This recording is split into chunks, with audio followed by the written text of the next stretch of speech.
जेक board class 10 mathematics paper हम लोग objective MCQ या वास्तुनिष्ठ प्रश्न यहाँ पे हम लोग करेंगे। 30 टोटल ऑब्जेक्टिव क्वेश्चन है 30 मार्क्स के, ये यहाँ पे हम लोग सॉल्व करेंगे। ठीक है, सेट 4 का मॉडल सेट 4 2021 जेक बोर्ड क्लास 10th। चलिए स्टार्ट करते हैं बिना लेट किए हुए सॉल्व करना। तो आपको सबसे पहले क्वेश्चन में दिया है कि 140 का अभाज्य गुणनखंडों का गुणनफल निम्न में से कौन है। कि right 140 as a product of its prime factor. अभाज्य गुणनखंड करना है तो 140, यहाँ पे 140 को 2 से करेंगे, पहले आएगा 70, फिर इसके बाद इसको करेंगे 2 से तो आएगा 35, फिर करेंगे 5 से 7। तो ये सब देखिए ये आ गया प्राइम फैक्टर्स या अभाज्य गुणनखंड। तो इसको हम लिख सकते हैं 2 का पावर 2 इंटू 5 इंटू 7। आपका जो आंसर दिख रहा होगा ये आंसर हो जाएंगे। जैसे 7 × 5 = 35, 35 दूनी 70, 70 दूनी 140। तो आंसर आपका ए दिख रहा होगा, क्या हो जाएगा, ए हो जाएगा। चलिए नेक्स्ट क्वेश्चन देखते हैं कि किसी बहुपद px के लिए y = px है का ग्राफ नीचे आकृति में दिया गया है। ग्राफ से बहुपद px के शून्याङ्कों की संख्या क्या होगी। ठीक है, कि बोल रहा है कि कोई एक पोलिनोमियल दिया हुआ है आपको y = px, ग्राफ जो आपको दर्शाया गया है, फिगर दिया है, वहाँ से आपको निकालना है कि बहुपद का पोलिनोमियल px का कितने शून्य होंगे। तो आपको पता था होगा कि a x एक्सिस है और a y एक्सिस है। ठीक है, a y एक्सिस है। ग्राफ को कितने बार x एक्सिस पे काट रहा है, ग्राफ कितने बार x एक्सिस को काट रहा है उसके हिसाब से, जैसे यहाँ पे ग्राफ दिख रहा होगा आपको 3 बार काट रहा है, तो इसका x का जो शून्याङ्क होंगे 3 होंगे। तो यहाँ पे देखिए कि x एक्सिस को वो काट ही नहीं रहा है। ठीक है, x एक्सिस को नहीं काट रहा है, इसलिए इसका शून्याङ्क कितना हो जाएंगे, 0 हो जाएंगे। तो इसका आंसर क्या हो जाएगा, ए होगा। ठीक है, ये समझ में आया होगा। चलिए नेक्स्ट क्वेश्चन देखते हैं। निम्न में कौन द्विघात समीकरण है। तो द्विघात समीकरण का जनरल फार्मूला आपका होता है ax² + bx + c। ये होता है = 0। तो उसके फॉर्म में हमको लाना है। तो यहाँ पे आप चेक करोगे तो देखिए 2x² हो जाएगा, ये 2x² माइनस x और -6x -7x और ये +3 is equal to x² + 5x - x + 4x और -5। तो यहाँ से हम जब लाएंगे इधर तो ये हो जाएगा x² -11x और ये हो जाएगा आपका -+8 इज इक्वल टू 0। ठीक है, तो ये आपको समझ में आया होगा द्विघात समीकरण। तो ये एक आपका क्या हो गया, ये भी द्विघात समीकरण ए भी है। देखिए आपका यहाँ पे a³ x + 3 x + 2 का होल क्यूब, इसको सॉल्व करेंगे तो क्या होगा x³ + 6x² प्लस और इधर भी 2x³, मतलब x³ इसमें नहीं कटेगा, x³ रहेगा। तो ये क्यूबिक पोलिनोमियल होगा। ठीक है, घन द्विघात समीकरण होंगे। तो ये नहीं होगा, इसमें आप देखिएगा x² कट जाएगा, तो ये भी नहीं होगा, आपका ए हो सकता है। ठीक है, डी ऑप्शन ए एंड इसको सॉल्व करके आप दिखाते हैं डी नंबर। पहले तो ए आ गया, फिर डी नंबर देखते करके, तो डी नंबर करेंगे, इसका ऑप्शन मिलाएंगे तो देखिए क्या होगा इसमें x³ + 6x² प्लस 12x + 8, ये आ गया। a + b के होल क्यूब में फॉर्मूला तोड़ दिए, क्या होता है a³ + 3a² + 3ab² + b³, ये फार्मूला में तोड़ दिए। आप यहाँ से क्या लिखते हैं इज इक्वल टू x³ -4। तो यहाँ से x³ क्या हो गया, कैंसिल हो गया, x³ कैंसिल हो गया, तो क्या आ जाएगा आंसर आपका 6x² + 12x + 12 is equal to 0। तो ये भी क्या है, द्विघात समीकरण है। तो आंसर क्या बोले थे, ए भी आया था द्विघात समीकरण और डी भी आपका द्विघात समीकरण में आ रहे हैं। तो ए और डी दोनों आंसर इसका होगा। चलिए नेक्स्ट क्वेश्चन देखते हैं। tan 65 by cot 30 by cot 25, दोनों का सम देखिए मिला के 65 और 25 क्या हो रहा है, 90 डिग्री हो रहा है। तो इसका मान वैल्यू पूछा कि क्या होगा, तो इसको सॉल्व करेंगे। तो इसको हम लिख सकते हैं tan 65 को लिख सकते हैं tan 90 डिग्री माइनस 25 डिग्री। देखो 65 आ रहा होगा, क्या आ रहा होगा, 65 आ रहा होगा बाय cot 25 डिग्री, ऐसे लिख सकते हैं।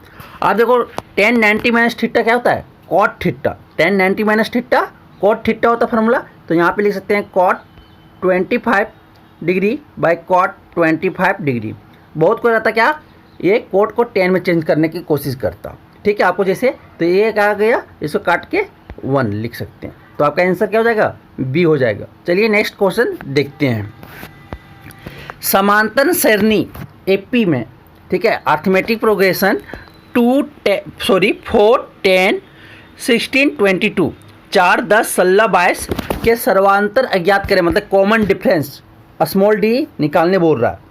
तो स्मॉल डी बराबर क्या होता है, A1 A2 A3 A4 दिया है। तो डी बराबर क्या होता है, A2 माइनस A1। A2 क्या है, 10 है और A1 कितना है, 4, क्या आ जाएगा 6 आंसर दिख रहा होगा, आंसर ए हो जाएगा। चलिए नेक्स्ट क्वेश्चन देखते हैं। आर त्रिज्या वाले अर्धवृत्त का क्षेत्रफल अज्ञात करें, या क्या है। तो अर्धवृत्त मतलब semi circle, area of semi circle, radius जो आर दिया हुआ है, तो उससे पूछा गया कि what is area of semi circle. तो एरिया ऑफ सेमी सर्कल का फॉर्मूला डायरेक्ट पता होगा, क्या होता है, पाई आर स्क्वायर। तो फुल का होता है, उसको क्या कर दें, आधा कर दें। तो क्या हो जाएगा, हाफ पाई आर स्क्वायर। ये एरिया ऑफ सेमी सर्कल है, अर्धवृत्त का क्षेत्रफल है, ठीक है। तो आंसर हो जाएगा आपका half pi are square B. चलिए नेक्स्ट क्वेश्चन देखते हैं। निम्नलिखित परिमेय संख्याओं के दशमलव प्रसार के कौन शांत है।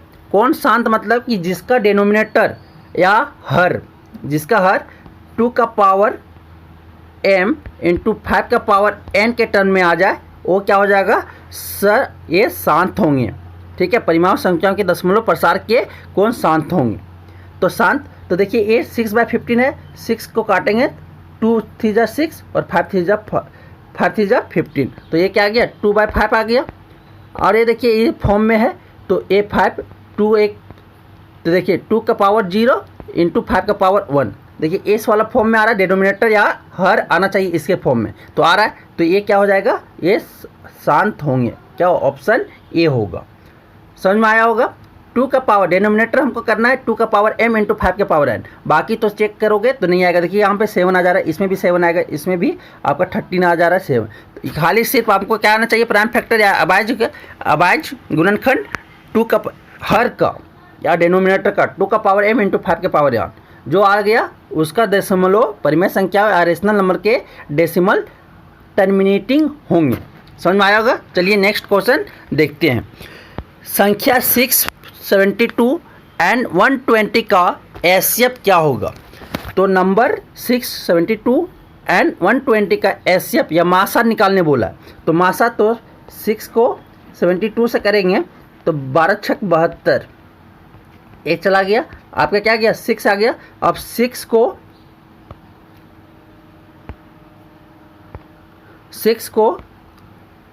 120 से करेंगे, 6 को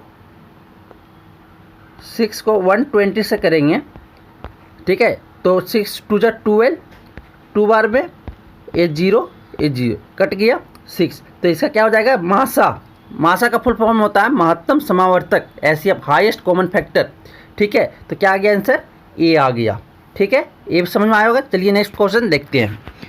द्विघात बहुपद मतलब कि quadratic polynomial 4u² plus 8u का शून्याङ्क क्या होगा। तो शून्याङ्क निकालने के लिए किससे इक्वेट करेंगे, 0 से, इज इक्वल टू 0 मान लेना है। तो 4u² plus 8u is equal to 0, इसका u का शून्याङ्क निकालने बोल रहा है। तो 4u कॉमन आ जाएंगे और u प्लस 2 बचेगा। ठीक है, इसको अलग अलग से क्या करेंगे, 0 से इक्वेट करेंगे तो एक u इज इक्वल टू 0 हो जाएगा और एक u plus 2 is equal to 0 होगा, u plus 2 is equal to 0 होगा, फिर u इज इक्वल टू क्या आ जाएगा, -2 आ जाएगा, -2। तो क्या क्या आ गया, 0 एंड -2, ये आंसर ऑप्शन सी होंगे। नेक्स्ट क्वेश्चन देखते हैं आप कि यदि शुन्याङ्कों का योग तथा गुणनफल क्रमशः 4 और 1 हो तो द्विघात बहुपद ज्ञात क्या होगा। कि बोल रहा है कि अगर जीरो का सम एंड मल्टीपल प्रोडक्ट, ठीक है, 4 and 1 है, तो ये आपका क्वाड्रेटिक पोलिनोमियल क्या होंगे। क्वाड्रेटिक पोलिनोमियल तो जनरल फार्मूला होता है x² minus alpha plus beta x plus alpha beta. Alpha and beta क्या है, रूट्स हैं या जीरोज हैं। ठीक है, तो अल्फ़ा प्लस बीटा क्या दिया हुआ आपको, अल्फ़ा प्लस बीटा आपको दिया है 4 और अल्फ़ा इंटू बीटा क्या दिया हुआ है, 1 दिया हुआ है। वैल्यू रख देंगे तो क्या आ जाएगा, x² माइनस 4x प्लस 1। आपको दिख रहा होगा क्या है, ऑप्शन ए आंसर हो जाएगा। क्या हो जाएंगे, आप वैल्यू रख देंगे अल्फ़ा प्लस बीटा जो क्या रखेंगे 4 और अल्फ़ा इंटू बीटा जो पे क्या रखेंगे 1, तो क्या आ जाएगा x² माइनस 4x प्लस 1। चलिए नेक्स्ट क्वेश्चन देखते हैं। यदि युवतकर डिस्क्रिमिनांट d लेस देन 0 हो तो इनमें से मूल क्या होगा, कि उसमें रूट क्या होंगे, रियल होंगे या वास्तविक, ठीक है, या काल्पनिक। हिंदी में बोलेंगे वास्तविक या काल्पनिक, वास्तविक और सर। तो हम लोग जानते हैं क्या, d ग्रेटर देन 0 हो, d ग्रेटर देन 0 हो, d ग्रेटर देन 0 हो तो इसके रूट्स रियल और अनइक्वल होते हैं। ठीक है, अगर d 0 हो, d इज इक्वल टू 0 है तो इसका रियल रूट्स होते हैं और इक्वल होते हैं, रियल रूट्स एंड इक्वल। ठीक है, उसके और जब d लेस देन 0 हो तो इसके रूट्स इमेजनरी होते हैं, ठीक है, काल्पनिक होते हैं। ठीक, तो क्या हो जाएगा, d लेस देन 0 होगा तो इसका रूट्स क्या हो जाएंगे, काल्पनिक, इमेजनरी रूट्स होते हैं। ठीक है, जब d डिस्क्रिमिनांट या विभक्तकर क्या हो जाए, लेस देन 0 हो जाए तो वो क्या हो गए, रूट्स उसके जो होंगे, मूल जो उसके होंगे काल्पनिक होंगे। चलिए नेक्स्ट क्वेश्चन देखते हैं। किसी समकोण त्रिभुज में कोण का मान थीटा हो तो कोसेक थीटा का मान क्या होता है। तो ये ट्रायंगल राइट एंगल ट्रायंगल है, ठीक है, ये 90 डिग्री यहाँ पे है, ए पी है, ए बी है, ए एच है। ठीक, ये 90 डिग्री, तो क्या होता है, क्या पूछे, कोसेक थीटा। तो कोसेक साइन थीटा क्या होता है, p/h, तो इसका उल्टा कर देंगे तो क्या हो जाएगा, कर्ण बटे लंब। तो cosec theta is equal to, ये मानो थीटा है, ये क्या है, थीटा है, तो कोसेक थीटा आपका क्या हो जाएगा, कर्ण बटे लंब। ये लंब है, ये आधार है, ये आपका कर्ण है। ठीक है, तो cosec theta is equal to क्या होता है, कर्ण बटा लंब। आंसर हो जाएंगे बी। ठीक है, hypotenuse by perpendicular. Next question देखते हैं। दिए गए आकृति में in the given figure D parallel BC निम्न में AD का मान क्या होगा, then find the value of AD।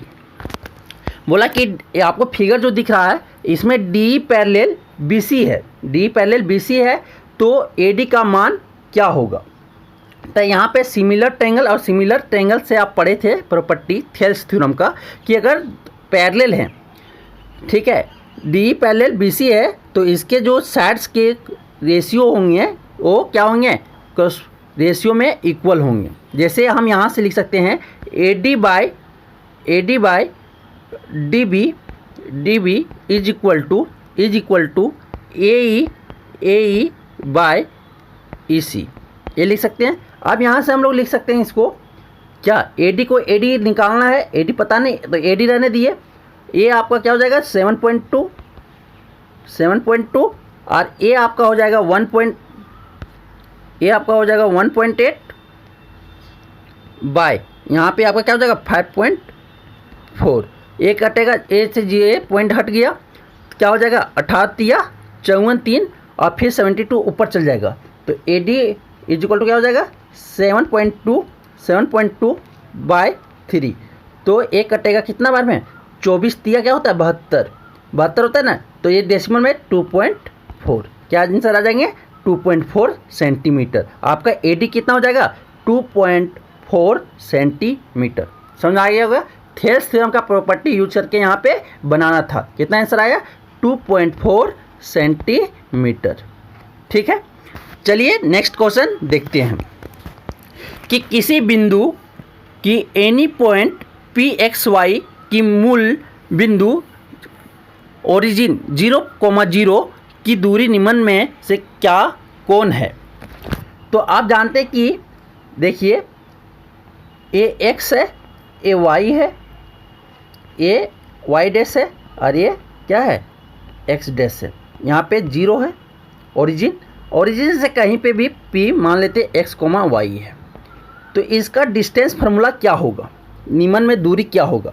तो AB इक्वल टू क्या हो जाएगा direct, AB equal to √x² plus y², √x² plus y²। क्या दिख रहा होगा ऑप्शन ए, ये मेरा आंसर हो जाएंगे। चलिए नेक्स्ट क्वेश्चन, tan 45 का मान क्या है, मतलब what is the value of tan 45। तो tan 45 क्या होता है 1 होता है, आपको याद रखना है। ठीक है, tan 45 क्या होते हैं डायरेक्ट 1 होते हैं। tan 60 का क्या होता है √3/2 होता है। और ठीक है, सॉरी ये sin 60 का दिया हुआ है, tan 60 का नहीं sin 60 का दिया हुआ है। और ये sin 60 ये आपका दिया हुआ है cos 60, और ये आपका दिया हुआ है cos 180 का। ठीक है, तो आपका क्या हो जाएगा tan 45 का 1 होता है। ठीक, आप चलिए cos 90 - थीटा फार्मूला है। ठीक है, तो ये क्या होता है cos 90 - थीटा sin थीटा, क्या होता है sin थीटा। क्या दिख रहा होगा ऑप्शन बी। चलिए नेक्स्ट क्वेश्चन देखते हैं कि निम्न में से दीर्घ त्रिज्याखंड का क्षेत्रफल क्या होता है। दीर्घ लघु, ठीक है, त्रिज्याखंड मतलब सेक्टर, सेगमेंट नहीं सेक्टर, माइनर सेक्टर और मेजर सेक्टर। तो मेजर सेक्टर का यहाँ पे क्या पूछा है कि क्षेत्रफल क्या होगा। तो मानिए कि एक सर्कल है, यहाँ पे सेंटर है और ये थीटा बना रहा है, रेडियस r है। ठीक है, तो मेजर वाला पूछा है, तो ये पूरा क्या हो जाएगा 360 माइनस थीटा, पूरा होल एंगल कितना बनाता है 360। तो क्या हो जाएगा फार्मूला पता होगा कि दीर्घ या major area of major sector या दीर्घ त्रिज्याखंड का क्षेत्रफल आपका हो जाएगा 360 minus theta by 360 into πr²। क्या हो जाएगा πr²। ठीक है, ये फार्मूला है, ये आपको याद होना चाहिए भी। तो ये आंसर हो जाएगा, क्या हो जाएगा आपका 360 minus theta by 360 into πr²। Answer A हो जाएंगे। चलिए नेक्स्ट क्वेश्चन देखते हैं, इनमें से गोला का क्षेत्रफल कौन है। इनमें से गोला का क्षेत्रफल कौन है। तो गोला का क्षेत्रफल सरफेस एरिया ऑफ स्फीयर क्या होता है 4πr²।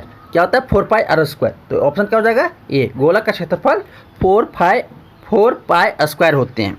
ठीक है, वर्ग अंतराल 20 + 6 मतलब वर्ग क्लास इंटरवल जो है उसके मीन क्या होंगे। ठीक है, वर्ग अंतराल का वर्ग चिन्ह। ठीक, तो क्या कहते हैं higher limit plus lower limit. क्या है हायर लिमिट आपका 60 है प्लस लोअर लिमिट 40 है बाय क्या करते हैं 2। क्या आ जाएगा आंसर 50। तो वर्ग अंतराल का वर्ग चिन्ह इक्वल टू होता है higher limit plus lower limit by 2। क्या आ जाएगा आंसर 50 आ जाएंगे। ठीक है, आपका ऑप्शन ए हो जाएगा।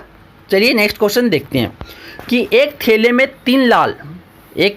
3 लाल और 5 काली गेंदें हैं। इस थैले में से एक गेंद आदर्शता ठीक है चया निकाली जाती है, इसकी प्रयोजकता क्या है कि गेंद लाल हो।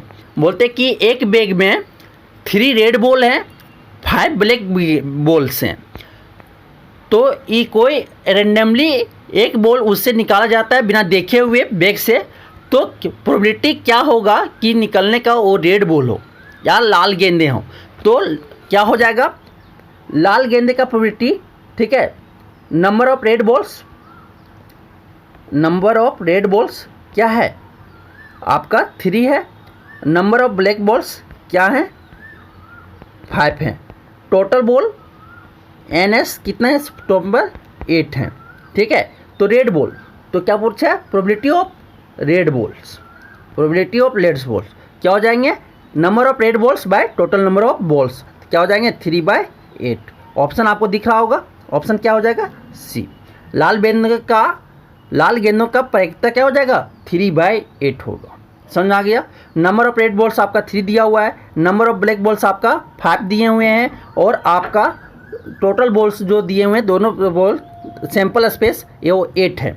ठीक है, तो प्रोबेबिलिटी ऑफ रेड बॉल्स निकालने का क्या हो जाएगा, नंबर ऑफ रेड बॉल्स जो निकालने का होता है ऊपर। और आपको पता होगा प्रोबेबिलिटी हमेशा क्या होते हैं 1 से कम होते हैं और 0 से अधिक होते हैं।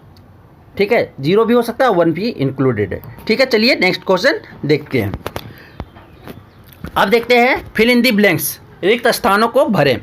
किसी परिमेय संख्या का हर अभाज्य गुणनखंड 2 का पावर n 5 के पावर m के रूप में होता है तो डेस आवृत्ति होता है। तो ये क्या होता है, टर्मिनेटिंग डेसिमल होते हैं। ठीक है, अगर अभाज्य हर गुणनखंड क्या हो कि डिनोमिनेटर इसका प्राइम फैक्टर 2 के पावर n और 5 के पावर m में है, ठीक है, रियल नंबर, तो वो क्या हो जाएंगे, ये शांत आवृत्ति होता है। तो इसका क्या हो जाएगा, ऑप्शन ए हो जाएगा शांत आवृत्ति। ठीक है, चलिए नेक्स्ट क्वेश्चन देखते हैं कि द्विघात बहुपद ax² + bx + c है और इसके शुन्यांक अल्फा और बीटा हैं, तो अल्फा इंटू बीटा = होता है। बोल रहा है कि एक quadratic polynomial ax² + bx + c है और इसके रूट्स इनके जीरोज अल्फ़ा और बीटा हैं, अल्फ़ा एंड बीटा। तब हमको निकालने बोला कि अल्फ़ा इंटू बीटा क्या होगा। ठीक है, तो हम जानते हैं क्या, अल्फ़ा प्लस बीटा इसके लिए -b/a होता, -b/a होता है, और अल्फ़ा इंटू बीटा क्या हो जाता है c/a होता है। तो ऑप्शन क्या हो जाएगा, ये c/a क्या हो जाएगा, c/a हो जाएंगे। चलिए नेक्स्ट क्वेश्चन आप देख रहे होंगे, भाजक = भाज्य बाय भागफल माइनस डैश होता है, शेषफल या 0 क्या होगा।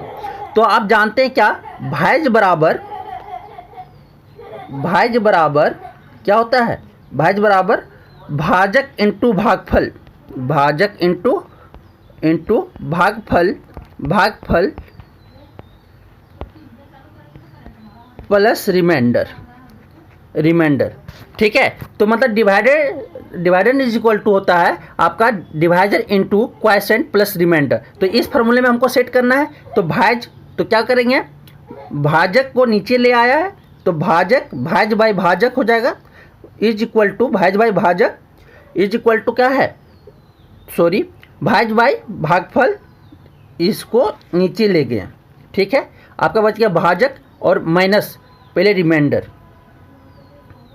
ठीक है, तो यहाँ पे क्या हो जाएंगे, 0 होंगे, क्या होंगे, 0 होंगे। ठीक है, 0 क्योंकि तो भाज्य = क्या हो जाएगा, भाजक इंटू भागफल, ये रिमाइंडर कितना आना चाहिए था 0। ठीक, तो अब ये फार्मूला सेटिस्फाई करेगा। समझ में आ गया। चलिए नेक्स्ट क्वेश्चन देखते हैं। भुजाओं की समान संख्या वाले 2 बहुभुज समरूप है यदि उनके संगत कोण क्या होंगे, बराबर होंगे। भुजाओं की मतलब साइड के समान संख्या वाले 2 बहुभुज समरूप हैं, 2 बहुभुज क्या है, समरूप है, सिमिलर हैं, तो उनके संगत के क्या होते हैं, हमेशा क्या होंगे, बराबर होते हैं। ये थेल्स थ्योरम का प्रॉपर्टी है। ठीक है, सिमिलर ट्रायंगल वाला चैप्टर से। चलिए नेक्स्ट क्वेश्चन देखते हैं।